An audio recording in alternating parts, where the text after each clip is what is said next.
नमः ॐ विष्णुपादाय कृष्णप्रेष्ठाय भूतले श्रीमदे भक्तिवेदान्त स्वामिन् इति नामिने। नमस्ते सारस्वते देवे गौरवाणी प्रचारिणे निर्विशेषशून्यवादी पाश्चात्यदेशतारिणे। जय श्रीकृष्ण चैतन्य प्रभु नित्यानन्द श्री अद्वैत गदाधर श्रीवासादि गौरभक्तवृन्द।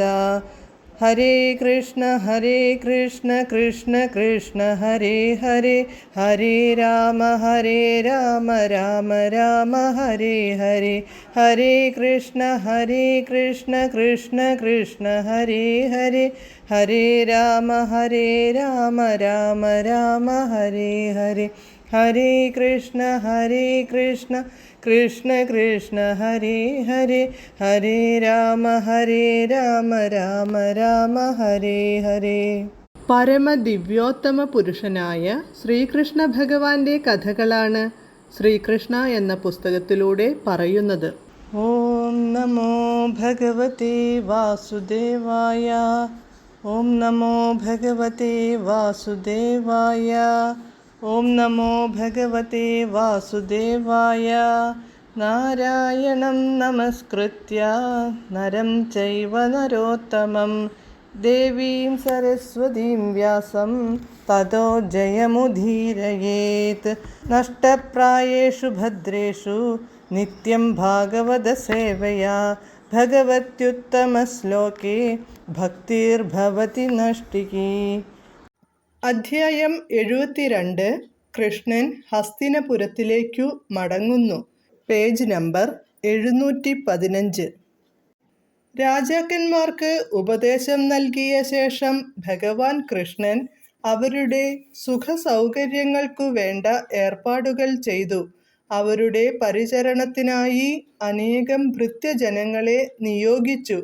ജരാസന്ധന്റെ പുത്രനായ സഹദേവനോടു രാജാക്കന്മാർക്കു വേണ്ടതെല്ലാം നൽകാനും അവരോടു ബഹുമാനപൂർവം പെരുമാറാനും ഭഗവാൻ കൃഷ്ണൻ അഭ്യർത്ഥിച്ചു.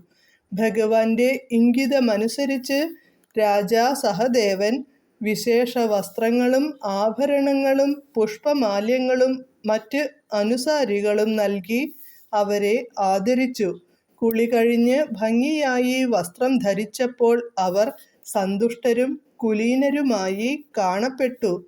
തുടർന്ന് അവർക്കു ഭക്ഷണം നൽകി അവരുടെ രാജകീയ നിലയ്ക്കു യോജിച്ച രീതിയിൽ വേണ്ട സുഖസൗകര്യങ്ങളൊക്കെ ഭഗവാൻ കൃഷ്ണൻ അവർക്കായി ഒരുക്കി.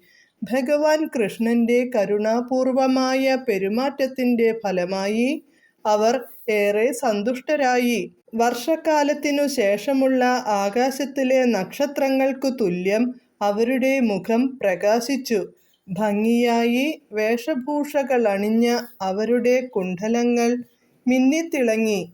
ഓരോരുത്തരെയും സമാലംകൃതമായ കുതിരകൾ വലിക്കുന്ന രത്നഖചിതമായ തേരിലേറ്റി കാര്യങ്ങളൊക്കെ ഭദ്രമായെന്നു കണ്ട് താന്താങ്ങളുടെ രാജ്യത്തേക്കു മടങ്ങിപ്പോകാൻ മധുരസ്വരത്തിൽ ഭഗവാൻ അവരോട് പറഞ്ഞു.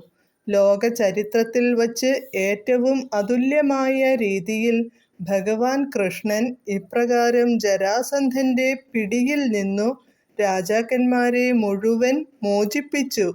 പൂർണ്ണ സംതൃപ്തരായ രാജാക്കന്മാർ തിരുനാമജപത്തിൽ മുഴുകി ആ വിശുദ്ധ രൂപം ധ്യാനിച്ച് പരമപുരുഷനെന്ന നിലയിൽ ഭഗവാന്റെ ലീലാവിലാസങ്ങളുടെ മഹിമാനങ്ങൾ വാഴ്ത്താൻ തുടങ്ങി. അതിൽ തന്നെ നിരതരായി അവർ തങ്ങളുടെ രാജ്യങ്ങളിലേക്കു തിരിക്കുകയും ചെയ്തു. അവരുടെ തിരിച്ചുവരവിൽ പ്രജകൾ അത്യധികം സന്തുഷ്ടരായി. ഭഗവാൻ കൃഷ്ണന്റെ മധുരോദാരമായ പെരുമാറ്റങ്ങളെക്കുറിച്ച് കേട്ട അവർ വളരെയേറെ ആമോദിച്ചു. ഭഗവാൻ ഉപദേശിച്ച രീതിയിൽ തന്നെ രാജാക്കന്മാർ രാജ്യകാര്യങ്ങൾ കൈകാര്യം ചെയ്യാൻ തുടങ്ങി. രാജാക്കന്മാരും പ്രജകളും ഒരുപോലെ സന്തുഷ്ടരായി കാലം കഴിച്ചു. ഇതാണു കൃഷ്ണാവബോധ സമിതിയുടെ വ്യക്തമായ മാതൃക. ഭൗതികവും ആധ്യാത്മികവുമായ പുരോഗതിക്കായി കൃഷ്ണനെ കേന്ദ്രീകരിച്ച് ഭഗവത്ഗീതയിൽ കൃഷ്ണൻ ഉപദേശിച്ചിരിക്കുന്ന രീതിയിൽ ലോകജനതാ സമൂഹത്തെ ഒട്ടാകെ ജനങ്ങളുടെ ഭൗതിക ഗുണങ്ങളുടെ അടിസ്ഥാനത്തിൽ 4 വർണ്ണമായി തിരിച്ചാൽ മനുഷ്യ സമൂഹം മുഴുവൻ സന്തുഷ്ടമാകുമെന്ന കാര്യത്തിൽ സംശയമില്ല. ഈ സംഭവത്തിൽ നിന്നു നാം പഠിക്കേണ്ട പാഠം അതുമാത്രമാണ്. ഇപ്രകാരം ഭീമസേനൻ ജരാസന്ധന്റെ അന്ത്യത്തിനു കാരണമായി തീരുകയും തുടർന്നു ജരാസന്ധപുത്രനായ സഹദേവനാൽ ബഹുമാനിക്കപ്പെടുകയും ചെയ്തതിനെ തുടർന്ന് ഭഗവാൻ കൃഷ്ണൻ ഭീമനും അർജുനനുമൊത്ത് ഹസ്തിനപുരത്തിലേക്കു മടങ്ങി. ഹസ്തിനാപുരത്തിൻ്റെ പ്രാന്തങ്ങളിലെത്തിയപ്പോൾ അവർ താന്താങ്ങളുടെ ശംഖം മുഴക്കി. ഇതു കേട്ട് ആരാണെത്തിയിരിക്കുന്നതെന്നു മനസ്സിലാക്കി എല്ലാവരും ഉല്ലാസവാന്മാരായി. അതേസമയം ശംഖനാദം കേട്ടു കൃഷ്ണന്റെ ശത്രുക്കൾ ദുഃഖിതരുമായി. കൃഷ്ണന്റെ ശംഖധ്വനി കേട്ടപ്പോൾ തന്നെ ഇന്ദ്രപ്രസ്ഥത്തിലെ പൗരന്മാരുടെ ഹൃദയത്തിൽ ആഹ്ലാദം തിരതല്ലി. കാരണം ജരാസന്ധൻ വധിക്കപ്പെട്ടിരിക്കുന്നു എന്നു അവർക്കു ബോധ്യമായി. അതോടെ യുധിഷ്ഠിരന്റെ രാജസൂയവും മിക്കവാറും ഉറപ്പായി. ഭീമസേനനും അർജുനനും പരമപുരുഷനായ കൃഷ്ണനും രാജാ യുധിഷ്ഠിരന്റെ മുന്നിലെത്തി അദ്ദേഹത്തെ വണങ്ങി. ജരാസന്ധവധത്തിൻ്റെയും രാജാക്കന്മാരുടെ വിമോചനത്തിൻ്റെയും കഥ യുധിഷ്ഠിരൻ ശ്രദ്ധാപൂർവം കേട്ടു. ജരാസന്ധനെ വധിക്കാൻ കൃഷ്ണൻ കൈക്കൊണ്ട തന്ത്രങ്ങളും അദ്ദേഹം ശ്രദ്ധിച്ചു.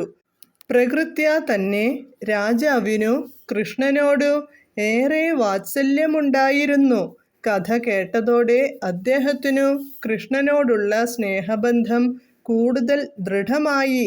അദ്ദേഹത്തിൻ്റെ കണ്ണിൽ ആനന്ദാശ്രുക്കൾ പൊഴിഞ്ഞു. ഒന്നും മിണ്ടാനാവാതെ അദ്ദേഹം സ്തബ്ധനായി നിലകൊണ്ടു.